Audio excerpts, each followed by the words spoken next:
Muchas gracias, Gonzalo. Le damos la palabra al compañero de Cintra Carbón, Igor Díaz.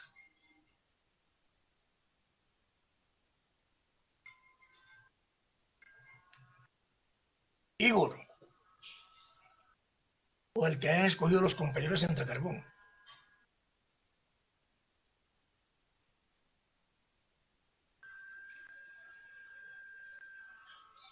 Bueno, pasemos entonces, de todas maneras, mientras aparecen los compañeros de Cintra Carbón, al representante de Cintra Minoenergética. Creo que los compañeros escogieron a Dairo Mosquera Get, que es el tesorero nacional. Muy buenas tardes. Buenas tardes, Aldo. Dele, compañero. En nombre de Cintra Minoenergética, reciban un caluroso, combativo saludo. Darle gracias a ustedes por este espacio y al doctor Petro por seguir buscando el desarrollo de este país. Totalmente de acuerdo con todas las iniciativas que tiene el programa La Colombia Humana. Eso nos queda claro. Y hoy, como trabajadores del sector minero energético, en el tema de la transición energética, bueno, hay muchos métodos a través de la energía eólica, a través de los paneles solares, hoy de la construcción de los paneles solares, que ya estamos estrenando aquí en el municipio del Paso, corregimiento de Cuatro Vientos, jurisdicción del municipio del Paso. Ahí se puede ver otro impacto ambiental que genera la energía a través de paneles solares. Es una empresa chilena que ya le vende la energía a la empresa multinacional Glencore y Drummond. Entonces, ¿qué nos queda a nosotros de esta minería de fósiles? Hoy un gran impacto que se le está generando al pueblo colombiano, sobre todo aquí a los municipios donde se explota esa minería, en cuanto un pasivo que van a dejar estas transnacionales, lo que es la Glencore, la Drummond y la Walmart. Un impacto ambiental, un impacto laboral, un impacto a la salud y un impacto de violencia, porque no podemos desconocer toda la violencia que ha generado estas transnacionales a través de sus aparatos paramilitares, que a nosotros no se nos olvida. Este 11 de marzo, del 12 de marzo, cumpliremos 20 años del asesinato de Balmore Locarno y Víctor Hugo Orcasita a manos de estas transnacionales, por el simplemente de negarnos de no coger una comida en malas condiciones. Entonces, miren todo lo que ha generado este tipo de negocio, que para nosotros es muy doloroso, porque hoy somos más de 2.000 trabajadores lisiados con problemas de diferentes patologías. Nuestro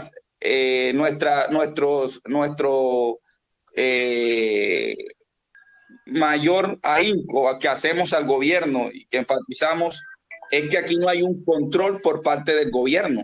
Es una cosa, una entrega total que se le hizo a estas transnacionales sin revisar las licencias, tipos de concesiones. No se ha hecho. No hay procuraduría, no hay fiscalía, no hay nadie.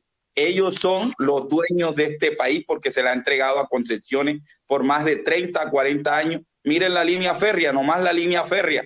La línea férrea está entregada por 30 años de concesión a la multinacional Glencore y a la multinacional Drummond en el departamento del Cesar. 350 kilómetros de aquí de las Santa Marta hasta la mina, ahí concesionado. Entonces, esos son unos impactos. Entonces, nosotros sí tenemos que unirnos como trabajadores a ese cambio climático.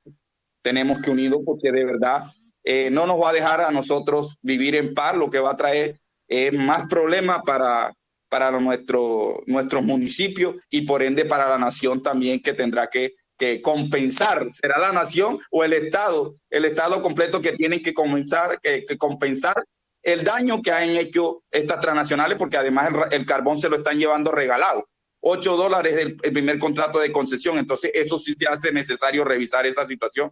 Es el aporte que tenemos que hacer nosotros los trabajadores del sector minero energético, Aldo, y que tengan en cuenta hoy todo el problema también que deja Glencore. Glencore no se va a ir del país, es una jugarreta que está haciendo, porque está haciendo capricho, porque no le entregan otro botadero con licencia para poder ella terminar de explotar el carbón que hay ahí en esa mina, porque en esas minas sí hay carbón. Lo que pasa es que se le aumenta un poco el costo de producción y ellos lo que quieren es sacar carbón sin que tengan que pagar un solo peso. Eso es lo que es el capricho de la Glencore en Colombia.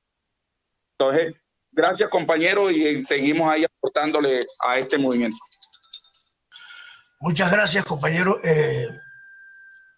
Igor, ¿ya está por allí? Buenas tardes. ¿Me escucha, compañero Aldo? Sí, señor. Tiene usted el uso de la palabra. Dele. Gracias. Primero, agradecer a usted, a la Colombia Humana, al senador Petro, por darnos la oportunidad. Sí, yo creo que Dairo explicaba algunos compañero Igor, que vive. Y Aldo, por favor, dígame. Quiero pedirles el favor de que las personas que van hablando prendan la cámara. El senador quiere verles la cara. Por favor, prenden la cámara solamente los que van hablando. Gracias. Pero hay problemas de reconocimiento de la cámara. Sí. Bueno, inténtelo. Si no puede... No, me pide varias opciones ahí. Creo que me demoro ahí haciendo ese proceso. Si me tocó salirme del computador porque no había un poco de audio. Esto para los obreros es muy difícil, el tema de la tecnología. Ahí estamos intentando hacer lo mejor posible. Dale.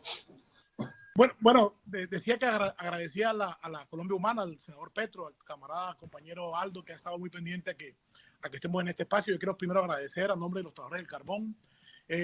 Realmente estamos viviendo un momento muy difícil, senador y demás compañeros. Yo creo que decía que Dairo explicaba un poco el tema de la salud de los trabajadores, la afectación producto de la minería de carbón, todos los problemas de materia de salud que se genera, pero mucho más allá hoy, el tema del sector carbón en medio de la pandemia es mucho más difícil, porque Cerrejón, por una parte, en medio de la situación de pandemia, y ante el decreto que le permitió el gobierno nacional poder activarse productivamente, lo declaró labor esencial. Lo que hicieron estas multinacionales fue generar una estrategia económica para simplemente afectar los derechos y beneficios de los trabajadores. Lo vivimos como trabajadores del Cerrejón en 2 negociaciones, una presencial de enero a marzo del 2020 y de junio a agosto del 2020 también, que terminamos finalmente en una huelga de 91 días que usted tuvo que conocer, senador, pero simplemente la intención de estas multinacionales eran primero reducir beneficios, eliminar beneficios ya consagrados en los contratos colectivos de los trabajadores y además afectar en la salud, en la vida y en el tejido social al trabajador y la familia, imponiéndonos un turno, cambiándonos un derecho que ya teníamos históricamente desde el año 92, producto de una lucha de los trabajadores y que generó despidos y procesos disciplinarios. Hoy las multinacionales, y no pasa diferente en el Cesar, se inventan un tema, aprovechan el COVID, colocan las justas solicitudes de las comunidades constitucionales ante un tercero, que es un juez que defina las afectaciones que por materia ambiental y social las comunidades se ven por intermedio de la acción minera, tanto en el Cesar como en La Guajira, y lo justifican estas multinacionales para hablar de un tema de sostenibilidad. Nosotros hemos determinado y tenemos elementos de juicio para concluir que es una estrategia económica de las multinacionales, tanto del Cerrejón como de Prodeco en el Cesar. Pero en el Cesar es mucho más complejo, porque si bien es cierto, aún en la minería de La Guajira venimos con toda la lucha que seguimos dando por el turno de la muerte que estamos enfrentando esta compañía para detener ese maquiavélico y nefasta decisión que quiere tomar en contra de los trabajadores. Desde marzo 24, esta compañía Glencore en el Cesar pidió la suspensión temporal por 4 años de la minería, del proceso minero. No se la aceptó, la Autoridad Nacional Minera le negó en 2 oportunidades y hoy lo que ha dicho es la devolución de los títulos más un plan que solicitó al ministerio para despedir a todos los trabajadores. Hay una situación crítica social, laboral y ambiental en el departamento de Cesar que esta compañía no debería irse o huir, que es más concreta la palabra, sino poder responderle al pueblo, poder responder a los trabajadores, y nosotros estamos exigiendo el derecho al trabajo. Estamos en unas acciones políticas, jurídicas, unidos a Sintra Energética, y aquí elevo una solicitud, aprovechando el momento en el que estamos, senador, que estamos trabajándole a la unidad del sector minero energético. Creo que es la alternativa para poder moldear una política energética en este país y que los trabajadores hagan parte de esa posibilidad para presionar a este gobierno que empiece a delinear una política seria del sector minero energético en el país, que hoy le hace falta tanto al país. Nosotros estamos en la lucha planteando que todo el proceso se haga como usted lo ha venido planteando, ese pacto histórico que usted plantea. Sintra Carbón está de acuerdo en su gran mayoría, avalamos esa posición, aportamos y estamos en disposición de poder generar todos los elementos de juicio para usted, para su campaña, para su grupo de trabajo, que se permitan tener toda la valoración que tenemos los trabajadores del carbón para que la esencia de su propuesta sea mucho más contundente. Hoy en La Guajira, hoy en el Cesar, se vienen implementando proyectos eólicos y proyectos solares sin tener claridad de cómo avanzar en esos procesos, que realmente haya una política justa, no solamente para los trabajadores, ni para el medio ambiente, sino también para las comunidades asentadas en todo ese proceso. Se vienen subastando los proyectos eólicos en el departamento de La Guajira, se vienen asignando proyectos solares sin control, el Estado simplemente entregándolo como históricamente lo ha hecho, y creo que es necesario activarnos socialmente los trabajadores, las comunidades, unidos a una propuesta como la de Gustavo Petro, para finalmente empezar a generar foros sociales que permitan que las comunidades eleven su nivel de conciencia social y en los trabajadores también la conciencia obrera, para que el enfoque técnico sea claro y entendible por las comunidades y los trabajadores y poder finalmente lograr lo que por esencia debería pasar en estos procesos, donde hoy tenemos que tener la visión de migrar a unas energías limpias, pero con la capacidad de poder resolver los grandes problemas que hay en los trabajadores y en las comunidades. Desde ese enfoque, compañero Aldo y doctor Petro, senador y candidato presidencial de los trabajadores, es nuestro enfoque, es nuestro planteamiento de lo que está ocurriendo tanto en La Guajira como en el Cesar, que es una gran problemática, que es una gran preocupación y que queremos conjuntamente y desde la perspectiva de unidad de los trabajadores, invitamos también a todos los que están aquí a empezar a mirar la posibilidad de la unidad para que le demos fortaleza más a propuestas como la suya desde la visión de su campaña. Muchas gracias, compañero Aldo, y muchas gracias, compañero Gustavo.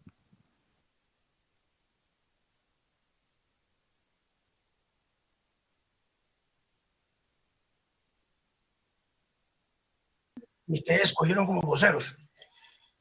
Doctor Petro, ahí hay parte del pensamiento lo que los compañeros han dicho. Yo creo que no lo han dicho todo.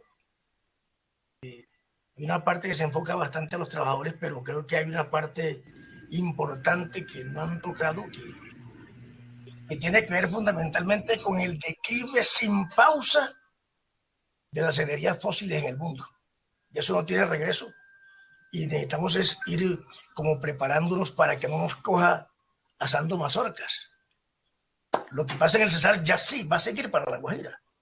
Y lo mismo va a ocurrir con el petróleo. Entonces yo pienso que nos toca, yo creo que hay una parte que los compañeros tienen que seguir abordando, de pronto en una segunda oportunidad aquí ya tengan que precisar más, porque hay que precisar más qué hacemos en este momento.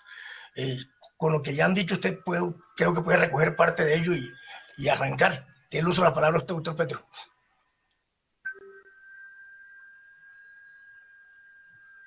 Bueno, ¿cómo están? Agradezco la presencia de ustedes, ya casi 140 personas, trabajadores de todo este tipo de sectores mineroenergéticos, podríamos decir, colombianos. Yo creo que el tema, digamos, que nos convoca aquí quizás es el más neurálgico de Colombia y del mundo, de la humanidad. En esa medida, me parece que debemos comenzar a hablar de una anécdota que me pasó a mí una vez salí de la alcaldía de Bogotá. Hice conocer año 2016 por ahí, cómo era el tema de los acuerdos de paz que se habían desarrollado mientras yo era alcalde entre el gobierno de Santos y las FARC. Estaban en Cuba.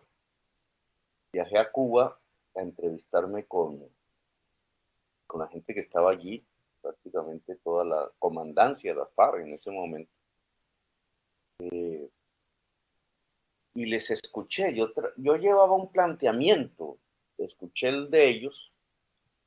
El planteamiento mío era que el acuerdo de paz debía girar sobre el plan de adaptación y mitigación del cambio climático en Colombia. La verdad yo no sé si me comprendieron, si eso sonó como mosco con leche. En realidad creo que la palabra casi habría que explorarlo mejor. No existen los acuerdos, cambio climático. No es propiamente un acuerdo metido dentro del contexto que hoy se debate en todo el mundo, que tensa la política mundial, que genera la conflictividad del mundo de hoy, incluso violenta, armada, en muchos lugares del planeta. Y total, pues fue digamos, una conversación en cierta forma perdida. Pero lo comento porque ahora que estamos hablando de programa de gobierno, de una tesis que es el pacto histórico, pues bien vale la pena decir que ese pacto histórico debería tener como eje estructurador precisamente este tema del cambio climático que involucra el petróleo, el carbón y el gas, y que por ser eso los principales productos de exportación colombiano y de eso depender buena parte del Estado y de la economía nacional, pues implica la discusión del modelo de desarrollo de Colombia, ni más ni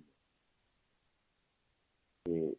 Y obviamente discutir esto con las personas que trabajan en el mundo del gas, del petróleo, del carbón y de la energía en general, por eso se habla del concepto minero-energético, me parece que es fundamental, me parece que es clave, me parece que es difícil, obviamente, porque aquí está en cuestión prácticamente la vida laboral. En campaña del 2018, el Leonidas Gómez, ahora diputado en Santander, y su agrupación política, su sector político, intentaron pedirle al mundo del trabajo, del carbón y del petróleo fundamentalmente, que no votaran porque yo estaba planteando la transición energética. A los ojos de ellos o en su propaganda, estipulaban que eso implicaba acabar con Ecopetrol, por ejemplo. Eso lo dijeron en Barranca Bermeja. Y aunque se puede entender como una postura agitacional en campaña, pues denotaba una inmensa ignorancia sobre lo que significa el cambio climático y sobre lo que significaría una transición a energías limpias en Colombia. Y voy a tratar de, pues no de explicar el cambio en términos generales para quienes no se hayan acercado a este tema, las personas que nos escuchan en este momento. La crisis climática tiene que ver con el ciclo del agua. El clima tiene que ver con el agua, sea el agua en estado gaseoso, sólido, congelado o líquido. Ese ciclo mundial en donde el agua se evapora, forma las nubes, a través de los vientos, esas nubes se transforman en lluvias, etc. Ese es, digamos, el sistema generador del clima en la humanidad. El clima en la humanidad ha permanecido o había permanecido estable más o menos alrededor de 14 grados centígrados en promedio en la superficie terrestre desde hace miles de años. La composición química de la atmósfera, que incluye un porcentaje determinado de CO2 y de gases de calentamiento, efecto invernadero que llaman, como el metano, como el mismo vapor de agua, pues se mantenido estable durante, digamos, por lo menos 100.000, 200.000 años hacia atrás. Durante millones de años, esa composición química que generó un clima que hoy podríamos llamar suave, de 14 grados centígrados promedio, fue lo que permitió la vida. decir, los gases de efecto invernadero juegan un papel positivo porque, a diferencia de lo que pasa en la Luna, estando a la misma distancia del Sol, la existencia de estos aquí en la atmósfera nos permitió la vida, en la Luna no. Bueno, esa composición ha variado drásticamente en los últimos 200 años, 250 años. Y tiene un móvil, una explicación. La economía mundial, léase el capitalismo, no toda economía mundial produce el cambio tan drástico que sí produjo el capitalismo, provocó el cambio químico en la atmósfera.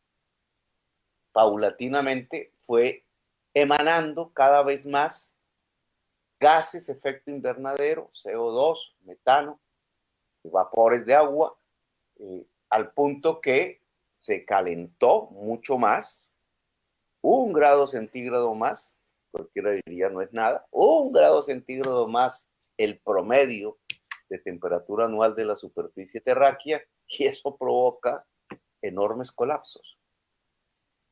Ahora, ¿por qué el capitalismo hace eso? Y no el esclavismo, el feudalismo u otras formas de producción.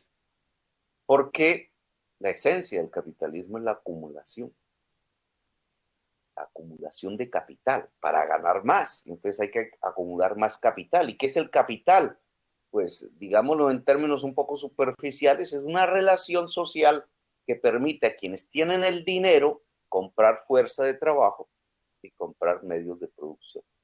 Por aparte, la fuerza de trabajo muy separada de los medios de producción, junta esas dos cosas, le da producción, pero la fuerza de trabajo, como ustedes saben, no solamente produce lo que ella necesita para vivir, que va a través de su salario, sino además genera un excedente, que es de donde saca la ganancia el dueño de los medios de producción y el contratista de la fuerza de trabajo, el señor del capital.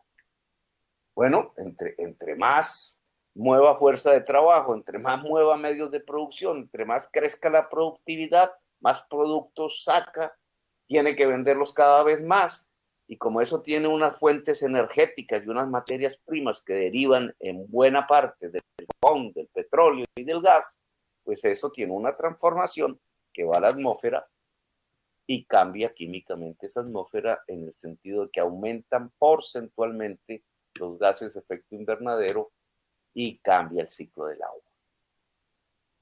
Los océanos se evaporan más rápidamente, mayor proporción. Los casquetes de hielo se derriten más rápidamente, en proporciones gigantescas.